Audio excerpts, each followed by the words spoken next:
बिस्मिल्लाहिर्रहमानिर्रहीम। हज़रत शेख सादी ने उससे कहा कि बादशाह की नौकरी के दो रुख होते हैं, अव्वल रिज़्क़ की उम्मीद और दोम जान का ख़तरा। अक्लमंदों की राय के मुताबिक रिज़्क़ की उम्मीद पर जान को ख़तरे में ना डालो।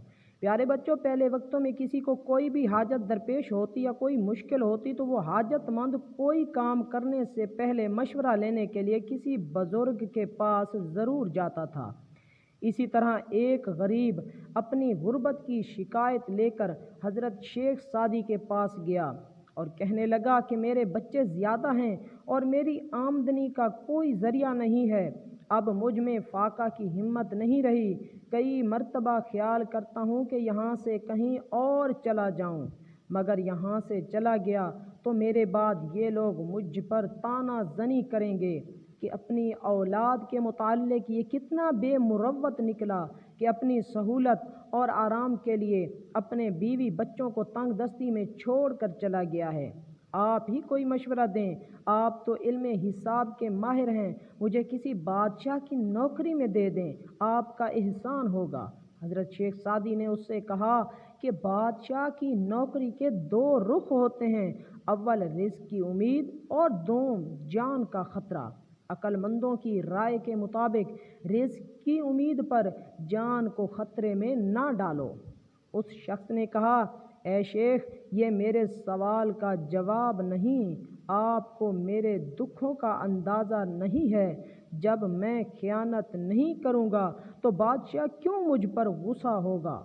तो हज़रत शेख सादी ने उसे एक लोमड़ी का किस्सा बयान किया कि एक लोमड़ी को भागते देखकर लोगों ने पूछा कि तुझे क्या मुसीबत आन पड़ी कि तू इतना दूर रही है।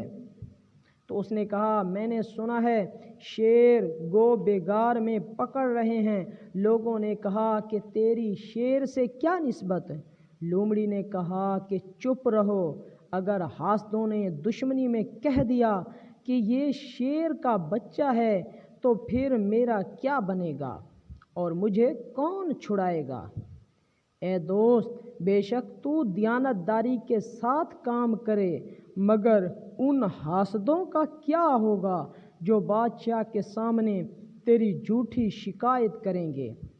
तेरे हक में कोई बोलने वाला ना होगा, लिहाजा तेरे लिए बेहतर है कि तू रूखी सूखी खाकर गुजारा कर।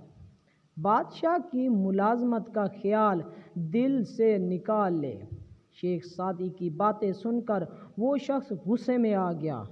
चुनाचे शेख सादी ने उसको बादशाह की नौकरी में दे दिया। वो गरीब कुछ अरसे में अपनी मेहनत और काबिलियत की बदौलत तरक्की करता हुआ एक बड़ा अफसर बन गया।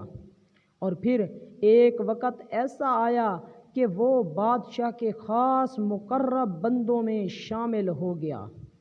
फिर कुछ अरसा बाद शेख सादी कुछ दोस्तों के हमरा हज के लिए चले गए।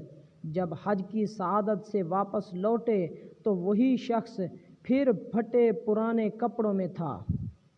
उसकी ये हालत देखी तो शेख ने हैरत का इजहार किया और पूछा कि तेरे साथ ये क्या हुआ है। तो उसने कहा कि आपका कहा सच साबित हुआ। मेरे हासदों ने मुझ पर खियानत का इल्ज़ाम लगाया और बादशाह ने सही मानों में तफ्तीश नहीं करवाई। मेरे तमाम रुफ़का और दीरीना साथी सब सच बोलने से डरते थे, लिहाजा खामोश रहे, तमाम पुराने ताल्लुकात को नज़रअंदाज कर दिया। लोग बड़े आदमी की तारीफ़ के लिए सीने पर हाथ बांधते हैं, अगर ज़माना उस बड़े आदमी को घिरा दे तो यही लोग उसे पाँव तले रोंद डालते हैं। हज़रत शेख सादी ने उसे कहा कि तूने मेरा मशवरा ना माना और मैंने तुझसे नहीं कहा था कि बादशाहों की नौकरी दरिया में रहने के मुतरादिफ है जिसमें बड़ा ख़तरा है, और मेरे कान में नसीहत की बात नहीं पहुंचती तो क्या तू जानता नहीं कि मेरे पाँव में बेड़ियां पड़ सकती हैं। अगर तुझ में दूसरी मर्तबा डंग खाने की शिक्कत नहीं है तो बिच्छू के बाल में क्यों उंगली डालता है। नसीहत ज़रूर नफ़ा देती है। दाना शख्स अपने तजर्बे और इल्म की बदौलत तुम्हें कोई नसीहत करता है, जबकि बेवकूफ़ शख्स अपनी ना तजर्बाकारी और कम इल्मी के बाइस सरासर नुकसान उठाता है। नाज़रीन, अगर वीडियो अच्छी लगी हो तो लाइक कर दें। ऐसी वीडियो देखने के लिए चैनल को सब्सक्राइब कर दें। अल्लाह।